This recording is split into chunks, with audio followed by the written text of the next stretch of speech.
Most real estate agents will quit YouTube before it ever starts to work. You might be going down that path too. You keep filming, you keep posting, you keep grinding away, but you're not getting any views, you're not getting any comments, you're definitely not getting any leads, and you start to think that this is a total waste of time and YouTube is not effective.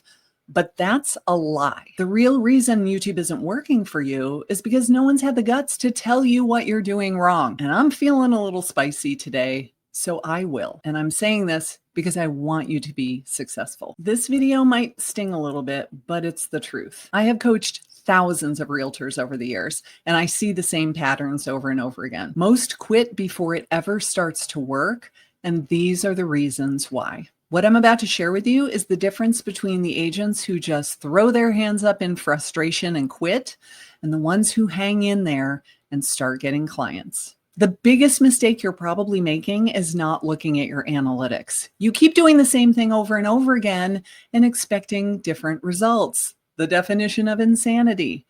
How do you know if your opening hooks are effective or not if you never go look at your analytics?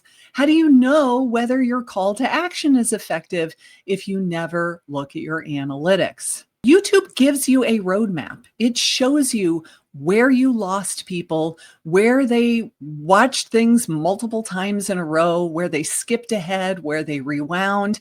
It tells you all of that in the analytics, but you're not looking at it. Instead of paying attention, you're just guessing. And every time you guess, you usually guess wrong. Until you start studying the data, you're not going to understand what the algorithm is doing, and you won't understand how to make it more effective so that it works for you. All right, you ready for the next truth bomb? You haven't taken the time to come up with a unique perspective for your channel. You see 97 other people in your market that all have living in blah, blah, blah, name of city as their channel name. So you do the same thing. You give your channel the same name. You make the same videos on the same topics that everyone else is doing. Or worse, you don't give any thought at all to what your channel should be about other than buying and selling real estate in my town. When you go broad, it does not work. You have to have a niche for your channel. I talk about this so much because people refuse to hear it. They think, well, no. I have 3 ideal client avatars. I have seniors who are downsizing. I have first-time military buyers, and I have people that want to buy their first investment property. And so they make videos on their channel trying to talk to all 3 of those people. All 3 of those people have very different goals, very different questions, very different problems. You cannot talk to all 3 of them on your videos. And when you try, you don't reach any of them. You need to pick a unique perspective for your channel where you are speaking to one person with one problem over and over and over again. I'm doing a free 3-day challenge starting on October 21st, and it's called Nail Your Niche. We've got to get this right before anything else with your YouTube channel is going to work. So if you want some help, come join my free 3-day challenge. I'll put the link down below, and I hope to see you at Nail Your Niche. Okay, now back to the video. So after you know who your one person with one problem is, you can't just make videos that you think are interesting. You have to make videos that they think are interesting. You have to make videos that you are pretty darn sure they would click on because you've done your keyword research. I spend a lot of time in my group critiquing people's titles and keywords and thumbnails, and they'll say, this is the title of my video. And I'll say, great, what keyword are you trying to rank for? And they say some random phrase. But when I go look it up with my keyword research tool, no one is searching for that phrase. Why would you make a video that literally has 0 demand? You are spinning your wheels, cranking out content that no one is going to click on because they're already telling you they are not interested in that topic because there is no search volume for that phrase. You want to look for keywords that people are actively typing into the Google search bar and the YouTube search bar every single month. You know what they're interested in watching before you ever even sit down and film that video. You're practically guaranteed to get clicks and views if you know what they want to watch. But if you're not doing keyword research, you don't know. Now you're going to use that keyword in your title, but your title can't be boring. Look at the title of this video. I used a little bit of shock value because I wanted you to click on it. I didn't make it very matter of fact. I tried to appeal to your emotions. And if you clicked on this video, then it worked. You can't be thinking of the title as you are uploading it to YouTube. And I know because that's what I used to do when I first started my channel way back in 2015.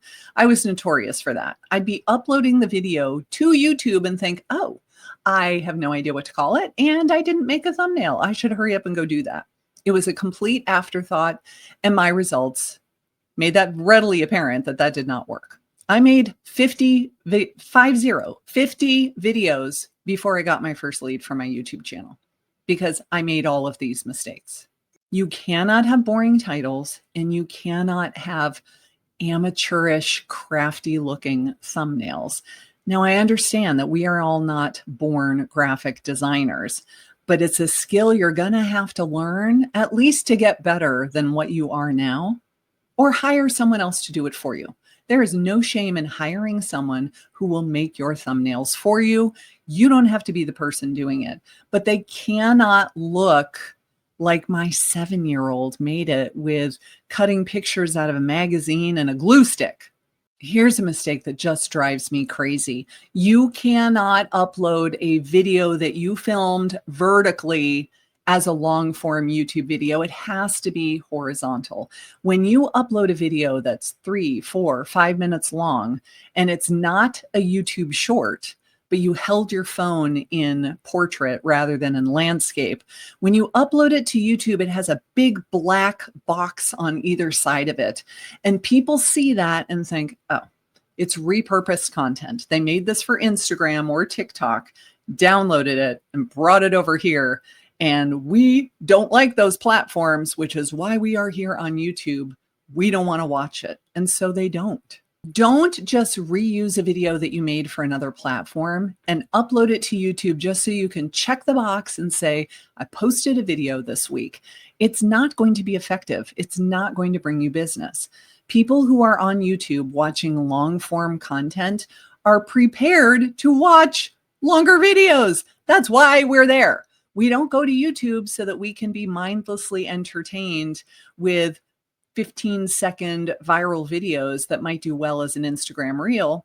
If we go to YouTube and we search for a topic, we are fully prepared to watch a video that's 5, 10, 20 minutes long. Make a video for the people. Give them what they want. Which brings me to the mistake that drives me the craziest is you are so dang stubborn. You refuse to take advice from someone who's been around the block and done this a couple of times. I see people all the time fight me in my community, insisting that what they are doing is the best, but yet they get no views. They get no impressions. They're not getting leads. They will continue to argue for their limitations rather than be open to a new idea. If you're not going to be receptive to any new ideas, then by all means, keep doing what you're doing. But I don't want to hear you complain when you say that it's not working. I will tell you exactly why it's not working. Everything that I've just said in this video, that's why your videos are not working for you. You have to be receptive and open to trying something new. If all of this is hitting a little too close to home, good. That means that you are ready to hear it. You are ready to make a change. And I'm so glad because I want you to be making videos that bring you leads and clients. I don't want you to waste time. I don't want you to think that it's because of you that you're terrible on camera or that the algorithm hates your guts and is going out of its way to prevent you from getting any views on your video. I want you to succeed. I'm sorry if this video was harsh and difficult to hear, but the reason I've had success with my channel is because I stopped lying to myself. Once I finally said, okay, let's try something different, That's when everything changed for my channel, and I want that for you too. So start here. Download this free guide. It's called The First 10 Steps to a Lead Generating YouTube Channel. I go into great detail of what you need to do to make your YouTube channel be effective, not just another platform where you're expected to have a presence, to actually become a great source of business for you. And then watch this video next, because it's going to build on everything that we talked about in this video today.